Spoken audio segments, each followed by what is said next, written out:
Toby takes the road.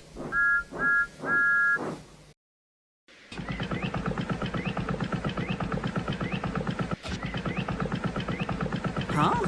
That's strange. Hi, Terence.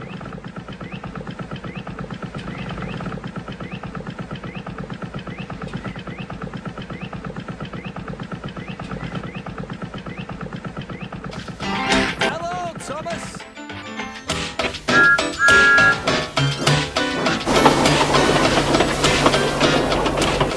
While Percy was away, Terence had done all the shunting in the yard.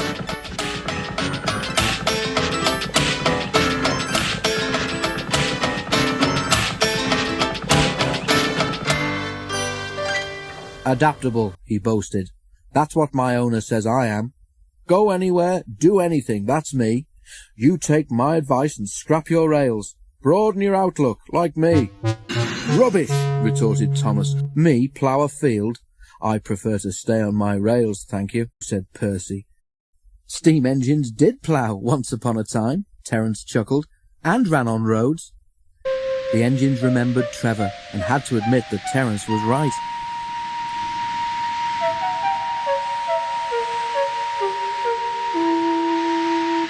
Repairs to Mavis took longer than expected, and Toby became used to trundling off to the quarry each morning.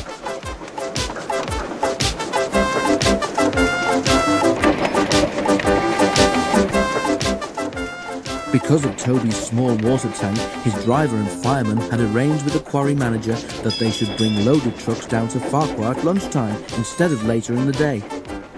It saved time too, for Toby would otherwise have needed an extra journey to fill his water tank. This way, he delivered the trucks and got water in one visit.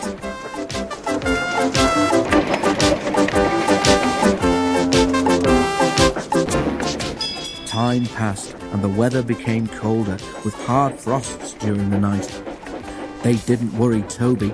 His fire kept him nice and warm, and he puffed happily to and fro, arranging the trucks, taking them down to the yard, and bringing back empty ones.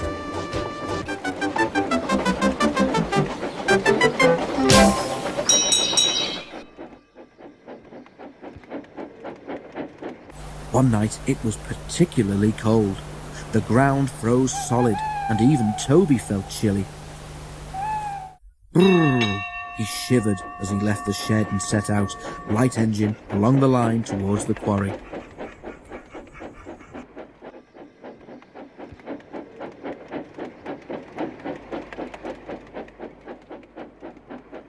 When the ground freezes, it swells. At the road crossing, where Mavis had had her accident, the frost had swollen earth in the ruts beside the rails so much that Toby's wheels were lifted clean off the track. Toby began to shudder. He was horrified. "Oh, he exclaimed. "What's happening?" Toby was not going fast.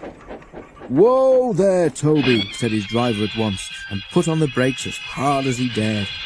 Shakily, Toby came to a stop with all 6 wheels firmly on the roadway. "Oh dear," he said, looking at the grass verge in front of him. "Now what?" His fireman jumped down. "No problem," he said. "With care we can have you back on the rails in no time."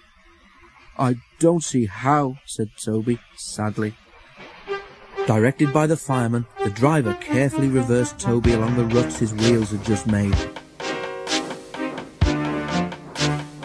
At last, with a thud and a jolt, Toby felt the rails safely beneath his wheels once more.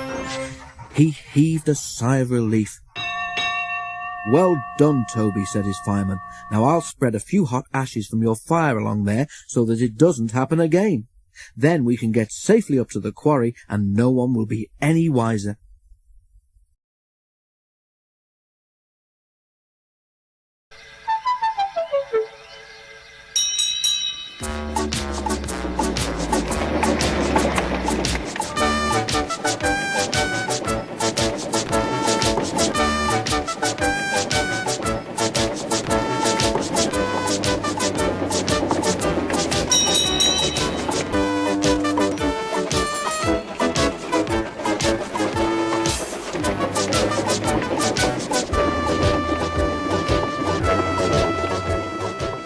they reckoned without the Fat Controller.